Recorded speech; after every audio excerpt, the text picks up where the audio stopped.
शारदे देवी सरस्वती वरप्रदे वसत्तं मम जिह्वाग्रे सर्वविद्याप्रदा भव। अज्ञानान्तिमिरान्धस्य ज्ञानाञ्जनशलाकया चक्षुरुन्मीलितं येन तस्मै श्रीगुरवे नमः।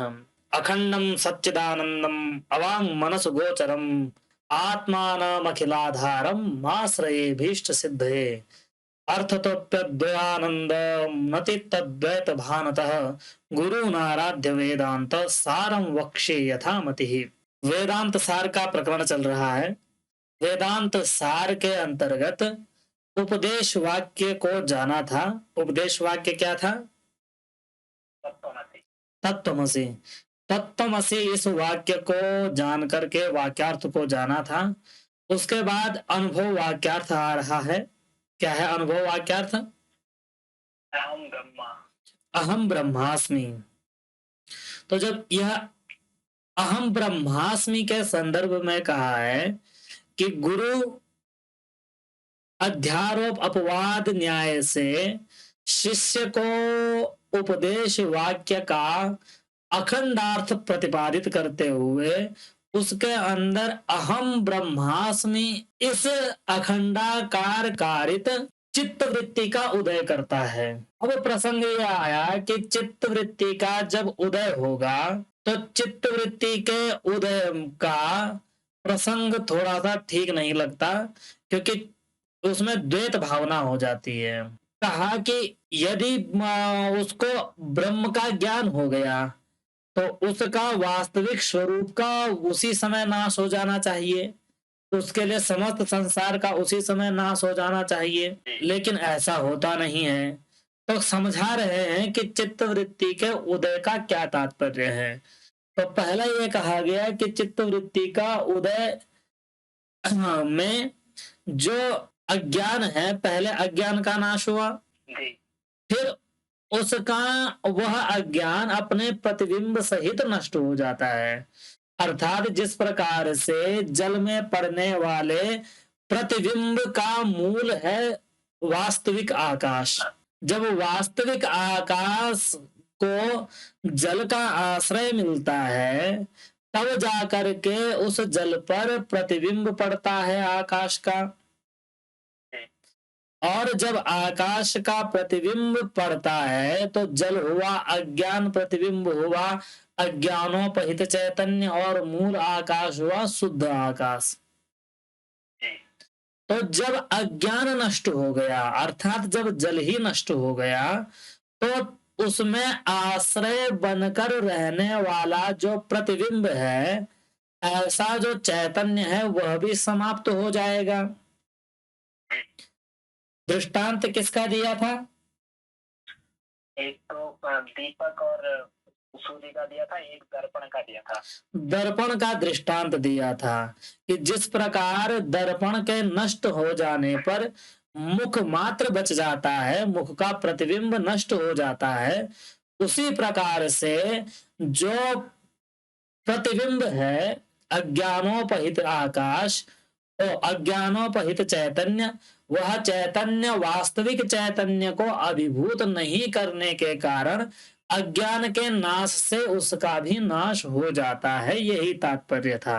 इसके बाद आया दो श्रुतियों का उल्लेख कि एवं च सति मनसा एव अनुदृष्टव्यम यन मनसा न मनुते इत्यनयोः श्रुत्यो अविरोधो वृत्ति व्याप्यत्व अंगीकारेण फल व्याप्यत्व प्रतिषेध प्रतिपादनात्। कि एवं च इस प्रकार से जो आपको प्रक्रिया बताई गई, उस प्रक्रिया के कारण मनसा एव अनुदृष्टव्यम, मन के द्वारा ही उसको जाना जा सकता है, ऐसी एक श्रुति है। दूसरी श्रुति है यन मनसा न मनुते, जिसे मन के द्वारा भी नहीं मापा जा सकता, अर्थात उसका मन के द्वारा ज्ञान नहीं किया जा सकता। ऐसी जो श्रुतियां हैं, ये दोनों श्रुतियां परस्पर एक ही उद्देश्य को लक्षित कर रही हैं या अलग अलग बात कह रही हैं, विरोधी बात कह रही हैं? विरोधी। किस तरह से? एक तो कह रहा है कि मन से ही इसको क्या कहते हैं, पढ़ा था, समझा जा सकता है, एक कहता है कि मन से इसको नापा नहीं जा सकता। हाँ, अर्थात एक कह रहा है कि इसको मन से जाना जा सकता है, जी। दूसरा कह रहा है कि नहीं, इसे मन से नहीं जाना जा सकता। तो अगर एक उक्ति को हम सही माने तो दूसरी उक्ति गलत होगी, जी। है कि नहीं? यानी दोनों उक्तियां परस्पर सही नहीं हो सकती, क्योंकि दोनों के दोनों बिल्कुल विरोधी हैं। तो कह रहे हैं जो हमने आपको इससे पहले प्रक्रिया बताई है, उस प्रक्रिया के कारण ये दोनों के दोनों श्रुतियों का विरोध नहीं हो पाता। क्यों नहीं हो पाता? तो वृत्ति व्याप्यत्व को स्वीकार किया जाता है और फल व्याप्यत्व को निषेध किया जाता है। तो वृत्ति व्याप्यत्व को स्वीकार करना और फल व्याप्यत्व का प्रतिषेध करना, इन दो ऐसी एक रीति से इन दोनों श्रुतियों का विरोध नहीं होता है। यहां तक कल बात चली थी। फिर कहा था महोदय हमें तो अभी कुछ समझ नहीं आ रहा है, हमें तो सिर्फ शब्द छोड़े जा रहे हैं हमारी ओर, कुछ कुछ शब्दों का अर्थ लग रहा है, सिर्फ शब्दार्थ लग रहा है, वाच्यार्थ तात्पर्यार्थ अभी तक ज्ञात नहीं हो रहा है।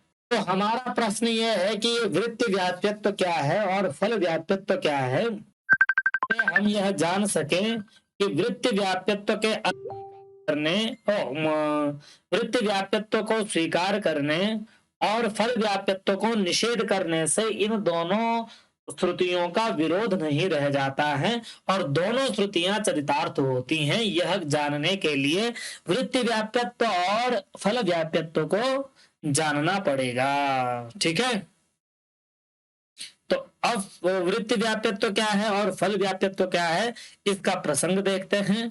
तो कहते हैं तदुक्तम फल व्याप्यत्वमेवास्य शास्त्रकृद्भिः निवारितम ब्रह्मण्य ज्ञान नाशाय वृत्ति व्याप्तिरपेक्षिता, कि इसीलिए कहा गया है, किस लिए? हमने जो बात कही है उसी बात को इसी कारिका में भी कहा गया है। क्या कहा गया है? फल व्याप्यत्वम एव अस्य शास्त्रकृद्भिर्निवारितम, अस्य फल व्याप्यत्वम एव शास्त्रकृद्भिर्निवारितम ब्रह्मण्य ज्ञान नाशाय वृत्ति व्याप्तिरपेक्षिता। ब्रह्मणि पर ब्रह्म में अज्ञान नाशाय, अज्ञान के नाश के लिए अर्थात वास्तविक ब्रह्म को जानने के लिए वृत्ति व्याप्तिरपेक्षिता, वृत्ति व्याप्तिरपेक्षिता, जो वृत्ति व्याप्ति है उस व्याप्ति की अपेक्षा होती है। और फल व्याप्तित्वम एव शास्त्रकृद्भिर्निवारितम, शास्त्रकारों के द्वारा फल व्याप्ति का क्या किया गया है? निषेध किया गया है, निवारण किया गया है। ठीक है, आगे क्या वृत्ति है कि स्वयं प्रकाशमानत्वा नाभाषा उपयुज्यते इति। स्वयं ऐसा क्यों कहा? तो कहा स्वयं प्रकाशमानत्वात् न आभाषा उपयुज्यते, स्वयं प्रकाशक होने के कारण जो वास्तविक ब्रह्म है उस ब्रह्म का ज्ञान नहीं किया जाता, वह स्वयं ही ज्ञान रूप है। जिस प्रकार से सूर्य को उजाले से प्रकाशित नहीं किया जाता अपितु तो वह स्वयं ही प्रकाश स्वरूप है, उसी प्रकार से जो ब्रह्म है वह ब्रह्म स्वयं प्रकाशक है, स्वयं ज्ञान है, इसलिए उसका अलग से ज्ञान नहीं किया जाता, तो इसलिए उसका आभास नहीं होता, वह पहले से ही सिद्ध है, वो कण कण में व्याप्त है। ठीक है, वो तो केवल ढक गया है। तो ये तो हुई जो इन्होंने अपनी बात कही है उस संदर्भ में, उसकी कारिका है। अर्थात जो मनुषा न मनुते और मनसा एव अनुदृष्टव्यम, ये इन संदर्भ में जो बात कही गई है वही बात इन कारिकाओं के द्वारा भी कही गई है। ठीक है, इन कारिकाओं के का आशय यह है चूंकि ब्रह्म स्वयं प्रकाशक है इसलिए उसको चित्तवृत्ति के उदय से नहीं जाना जाता, ठीक है, न उसका आभास होता है, अब तो अज्ञान का नाश होता है और तदगत प्रतिबिंब का भी नाश होता है। इसीलिए ब्रह्मणि अज्ञान नाशाय, ब्रह्म के अज्ञान नाश में किस तरह से इस वृत्ति को सिद्ध किया जाए, उसके लिए ग्रंथकारों ने वृत्ति व्याप्यत्व की अपेक्षा की है और फल व्याप्यत्व का निषेध किया है। ये बात ये कारिका भी कहती हैं। ठीक है, ये तो पंक्त्यार्थ लगा। अब क्या कह रहे हैं, जरा एक बार देखते हैं ये क्या कह रहे हैं व्याख्याकार। मनसा एव अनुदृष्टव्यम, ठीक है, आदि श्रुतियों में जब इस प्रकार के वचनों द्वारा आत्मा को मनोगम्य कहा जाता है तो उस प्रसंग में मन से वृत्ति ग्राह्य है, अर्थात मन की वृत्ति ही उसको जान रही है। और जब यद मनसा न मनुते यतो वाचो निवर्तन्ते अप्राप्य मनसा सह इत्यादि वाक्यों से आत्मा को मन और बुद्धि से अप्राप्य कहा जाता है, तो वहां इन पदों से फल को ग्रहण करना चाहिए। इस भांति समझने पर इन श्रुति वचनों में प्रतीत होने वाला विरोध नष्ट हो जाता है। जब हम किसी विषय का ज्ञान करते हैं तो क्रम से दो अवस्थाएं होती हैं, एक वृत्ति व्याप्ति और एक फल व्याप्ति। इन दोनों का विवरण आगे देंगे। मैंने तुम्हें बताया था ना, जब हम ज्ञान करते हैं तो दो चीजें होती हैं। जब आपने किसी वस्तु का ज्ञान किया तो उस ज्ञान के लिए आपके पास दो क्रियाएं होती हैं। वह क्रिया क्या है? एक तो बुद्धि की क्रिया, बुद्धि और मन अपना व्यापार करते हैं। दूसरा ज्ञेय वस्तु का ज्ञान। तो जो क्रिया हुई, जो व्यापार हुआ, उसका नाम है वृत्ति व्याप्यत्व। वृत्ति व्याप्यत्व से तात्पर्य है आपको सामने पर कोई वस्तु देखनी है, रोड में गाड़ी जा रही है, आपने उस गाड़ी का दर्शन करना है। तो उस गाड़ी के दर्शन करने के लिए आपका जो शारीरिक चेष्टा है, वह चेष्टा यदि पूर्ण रूप से होगी तभी आपको गाड़ी का दर्शन होगा।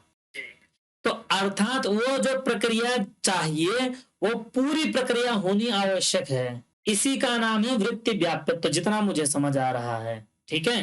जैसे क्या कहते हैं, जैसे तालाब का पानी छिद्र से निकल नाली में बहता हुआ क्यारियों में प्रवेश करके चौकोर या तिकोने जैसे भी आकार के उन क्यारियों का होता है, उसी आकार को धारण कर लेता है।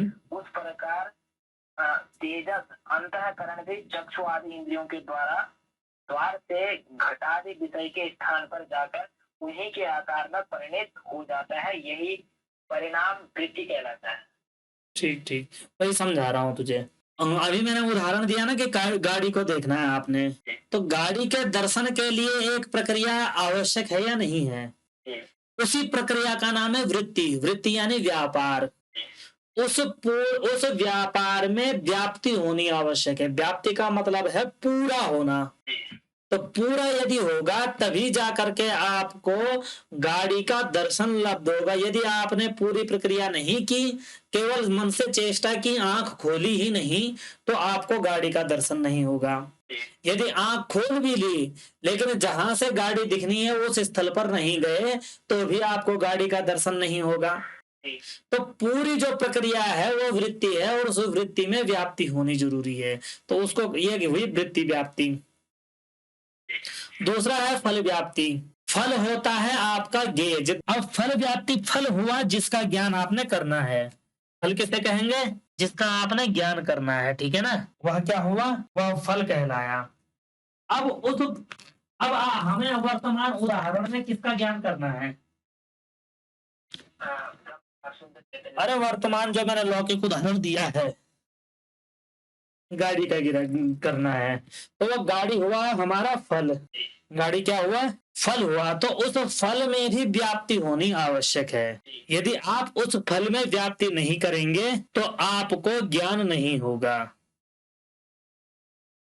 तो दोनों के दोनों व्याप्तियां आवश्यक हैं या नहीं है? क्लियर है इतना? अब कुछ वृत्ति व्याप्ति और वो स्पष्ट हुआ। अब आगे देखते हैं आगे क्या कह रहे हैं।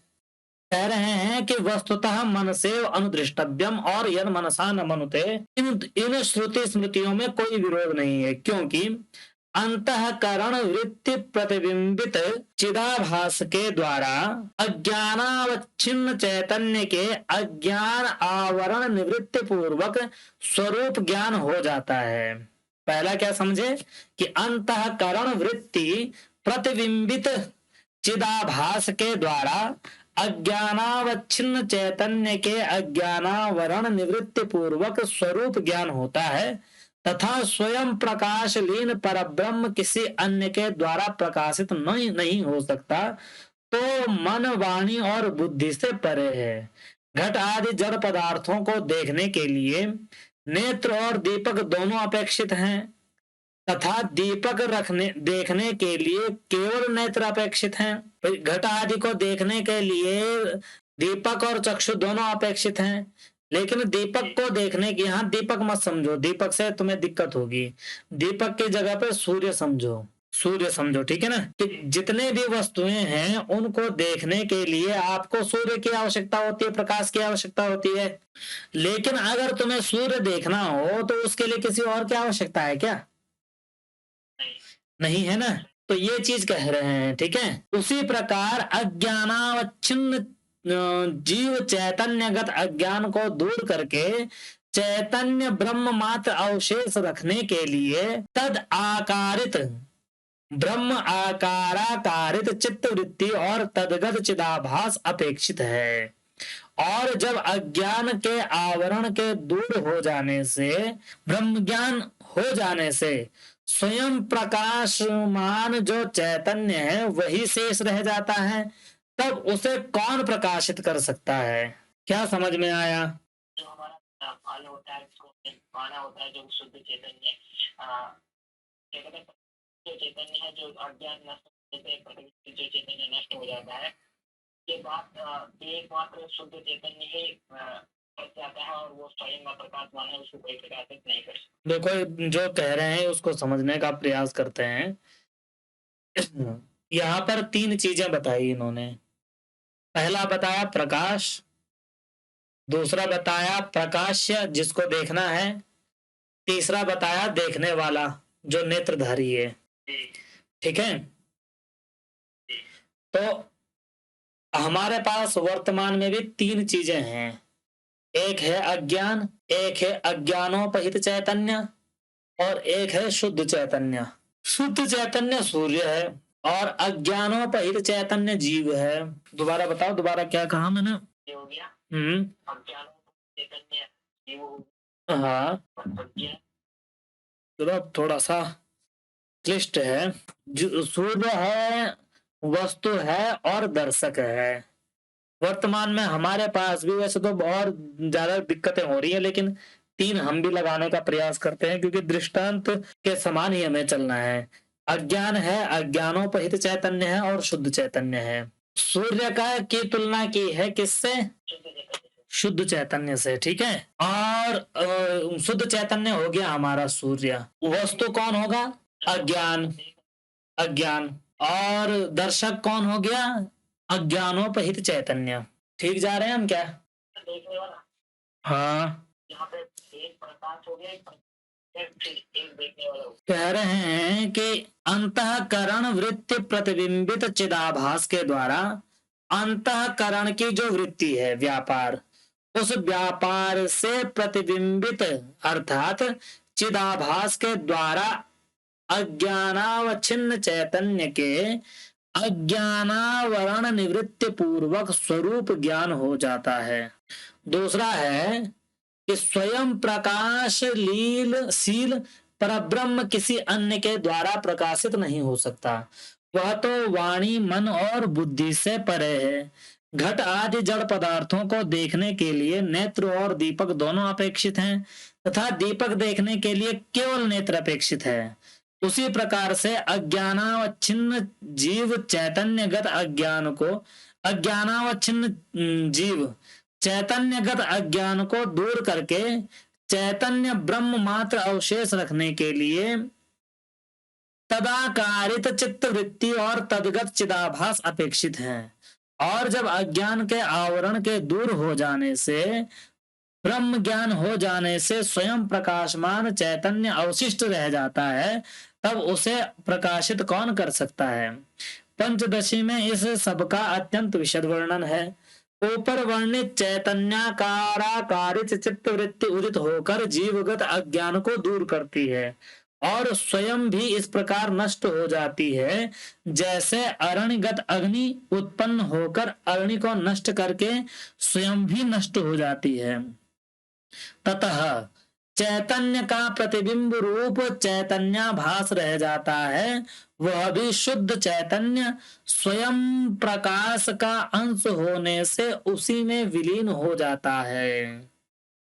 कुछ कुछ खुला भेद, क्या खुला? यहाँ पे सूर्य शुद्ध जीव अज्ञानों चैतन्य होगा और जो अज्ञान होगा समझना, जो अरणि होती है, ठीक है, चैतन्याकार कारित चित्त वृत्ति उदित होकर जीवगत अज्ञान को दूर करती है और स्वयं भी इस प्रकार नष्ट हो जाती है, जैसे अरणिगत अग्नि उत्पन्न होकर अरणि को ही जलाकर भस्म कर देती है, ठीक है। ततः इसी प्रकार से चैतन्य का प्रतिबिंब रूप चैतन्याभास रह जाता है, वह भी शुद्ध चैतन्य का उसी में विलीन हो जाता है। अब फल व्याप्ति अंतःकरण के विषय रूप में परिवर्तित हो जाने पर उसमें प्रतिबिंबित चैतन्य या उससे आच्छन्न चैतन्य के द्वारा उस विषय का साक्षात्कार फल व्याप्ति है,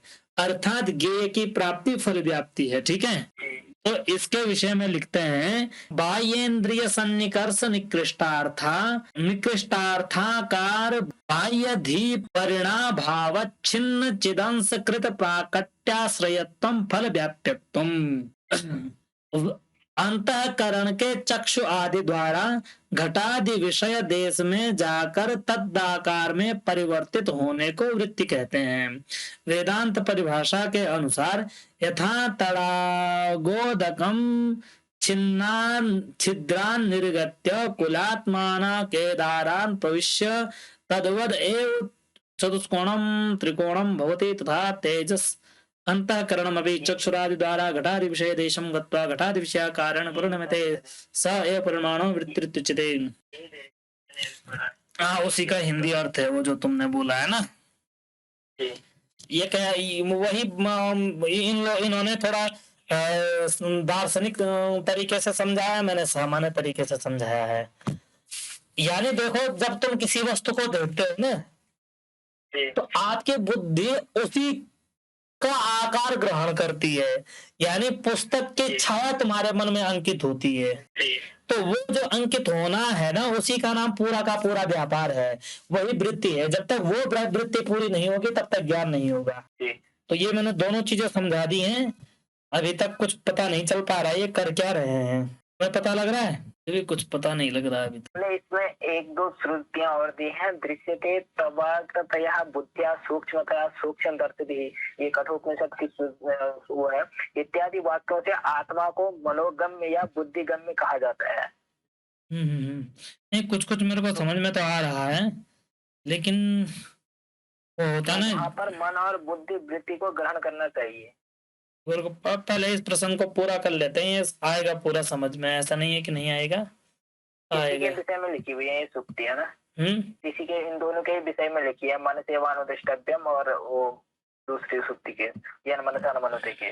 इस प्रकार जब यह मान लिया जाता है कि चैतन्य प्रतिबिंब सहित अखंडाकार कारित वृत्ति चैतन्यगत नष्ट अज्ञान नष्ट होकर प्रत्येक भिन्न परब्रह्म मात्र शेष रह जाता है, क्योंकि स्वयं प्रकाशमान होने के कारण वह वृत्तिगत चिदाभास के द्वारा प्रकाशित ही नहीं किया प्रकाशित किया जा सकता, तो मन से दृष्टिबिंब।